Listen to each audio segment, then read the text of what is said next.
राजकीय उच्च माध्यमिक विद्यालय चिचाना चित्र भरतपुर में वार्षिकोत्सव एवं पुरस्कार वितरण एवं सम्मान समारोह। मुख्य अतिथि प्रेम सिंह आर्य पूर्व प्राचार्य एवं शेर सिंह सरपंच साहब चिचाना की अध्यक्षता में आयोजित किया गया। मां सरस्वती की प्रतिमा पर माल्यार्पण एवं दीप प्रज्वलित करने के उपरांत स्थानीय विद्यालय की छात्राओं ने स्वागत सम्मान करते हुए अनेकों रंगारंग सांस्कृतिक कार्यक्रम प्रस्तुत किए। मुख्य अतिथि श्री प्रेम सिंह आर्य ने अपने उद्बोधन में छात्र एवं छात्राओं को स्वामी विवेकानंद जी, स्वामी दयानंद सरस्वती जी, राजा राममोहन राय जी, डॉक्टर भीमराव अंबेडकर जी आदि महापुरुषों की शिक्षाओं के द्वारा छात्रों को जीवन उपयोगी शिक्षाओं पर विस्तार से प्रकाश डाला तथा बोर्ड परीक्षा की तैयारी के लिए कुछ महत्व बिंदुओं पर चर्चा करते हुए संस्था प्रधान महोदय एवं उनका समस्त स्टाफ का बहुत बहुत आभार जताया। प्रधानाचार्य अमर दयाल जी ने धन्यवाद ज्ञापित किया। विशिष्ट अतिथि के रूप में ब्रह्म सिंह जी, पूर्व व्याख्याता कमल सिंह जी, पूर्व प्रधानाध्यापक उमेद सिंह जी, पूर्व सरपंच सुनारी आदि मंच पर मौजूद रहे। कार्यक्रम का संचालन योगेंद्र चाहर, व्याख्याता भूगोल ने किया। गांव के गणमान्य लोग भारी संख्या में उपस्थित रहे। देखो वैसा, मैं रिटायर्ड प्रिंसिपल हूँ। सारा जीवन मेरा इस शिक्षा क्षेत्र में ही गुजरा है और शिक्षा जगत में मुझे पूर्ण अनुभव है कि बच्चों को परीक्षा तैयारी किस तरह से करनी। अभी विभिन्न विद्यालयों में वार्षिकोत्सव आयोजित किए जा रहे हैं। उन वार्षिकोत्सव समारोह का उद्देश्य भी यही है कि इस अवसर पर उन बच्चों को परीक्षा की तैयारी के लिए हिदायतें दे दी जाए। सारे वर्ष वो विभिन्न गुरुजनों के माध्यम से अध्ययन करते हैं और अपना कोर्स पूरा करते हैं, लेकिन अब ये बहुत कुछ ही समय रह गया है। इस समय में उस पूरे कोर्स को दोहराना बहुत आवश्यक है। इसके लिए मैं आप सभी छात्रों को हिदायत देना चाहता हूं कि सबसे पहले जितना समय अब हमारा परीक्षा का रह गया है, उतने समय का एक सुनियोजित टाइम टेबल बना के तैयार कर लें और वो टाइम टेबल अपने स्टडी रूम में जहाँ आपकी बुक्स रखी हैं वहाँ पर उसको चस्पा कर लें। उस टाइम टेबल में सबसे पहले उन विषयों को चयन करें जो कठिन है और उन कठिन विषयों को प्रातःकालीन के लिए निर्धारित करें। सुबह 3 या 4 बजे जागें और उन कठिन विषयों को उस टाइम टेबल में निर्धारित करें और फिर उसके बाद जो लिखित और सरल विषय हैं उनको दिन में पढ़ें। वैसे मेरा निजी अनुभव है कि जो सुबह जल्दी जागते हैं, जिस समय को ब्रह्म मुहूर्त या ब्रह्म वेला के नाम से पुकारते हैं, इस समय पर जो भी कार्य किया जाता है वह सफलतादायी होता है, क्योंकि मस्तिष्क में ताजगी होती है, घर में किसी तरीका का कोलाहल नहीं होता, बाहर पक्षियों की कहीं कोई चहचहाहट नहीं होती, न कहीं से कोई टेलीफोन आदि आती। तो स्वस्थ मस्तिष्क होता है, तो उसमें जो कुछ भी हम इस समय पर याद करते हैं वो बहुत जल्दी ही याद हो जाता है। अगर प्रातःकालीन जग करके हम नियमित 3 घंटे अध्ययन कर लें तो हम अच्छे से अच्छे अंक परीक्षा में हासिल कर सकते हैं।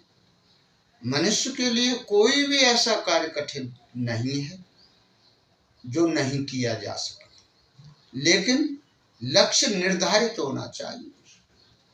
जब तक हमारा लक्ष्य निर्धारित नहीं होगा हम उस लक्ष्य को हासिल नहीं कर सकते। तो इस समय हमें परीक्षा में ही जुटना है। परीक्षा के अलावा इर्द गिर्द जितने भी कार्य हैं उन सबको नज़रअंदाज करते हुए केवल परीक्षा में ही लगाएं। पूर्ण तैयारी के साथ जाएं।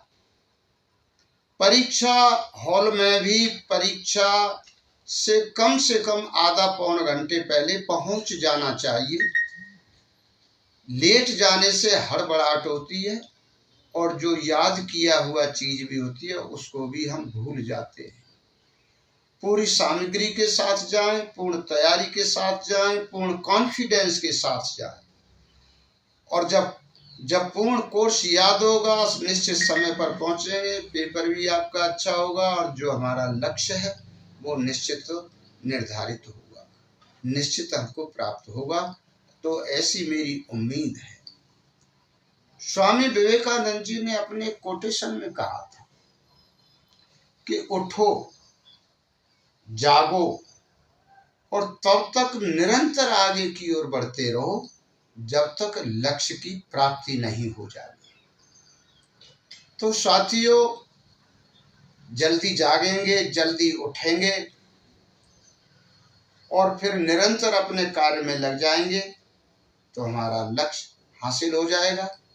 अभी आपका लक्ष्य केवल और केवल यही है जो परीक्षा में निर्धारित अंक हासिल करने का तय किया है। इसके साथ ही हमको ये भी लक्ष्य निर्धारित करना है कि हमें बनना क्या है और बन करके समाज की सेवा हमें किस तरह से करनी है। पहले अपने आप को सक्षम बनाना है, तभी हम समाज की सेवा कर सकते हैं। तो पहले यथा योग्य बनिए। मेहनती व्यक्ति, कर्मशील व्यक्ति, कर्मशील व्यक्ति ही महान बनते हैं। जो निरंतर कड़ी मेहनत करते हैं वो ही व्यक्ति सफलता हासिल करते हैं। कड़ी मेहनत, दूरदृष्टि, पक्का इरादा, अनुशासन, अगर ये चार चीजें विद्यार्थी के अंदर आ जाए तो फिर वो विद्यार्थी जीवन में महान बन जाता है। विद्यार्थी के कुछ 5 लक्षण हैं जो एक श्लोक के माध्यम से मैं आपको बता देना चाहता हूं कि काक चेष्टा वको ध्यानम स्वान निद्रा तथैव च अल्पाहारी ग्रह त्यागी एते विद्यार्थी 5 लक्षण। ये विद्यार्थी के 5 लक्षण। कुत्ते जैसी हमारी नींद होनी चाहिए, काक जैसी चेष्टा होनी चाहिए, बगुला जैसा ध्यान होना चाहिए, भोजन कम करना है, गृहस्थ में ज्यादा हमें मोह प्यार में नहीं फंसना है। ये विद्यार्थी के 5 लक्षण हैं।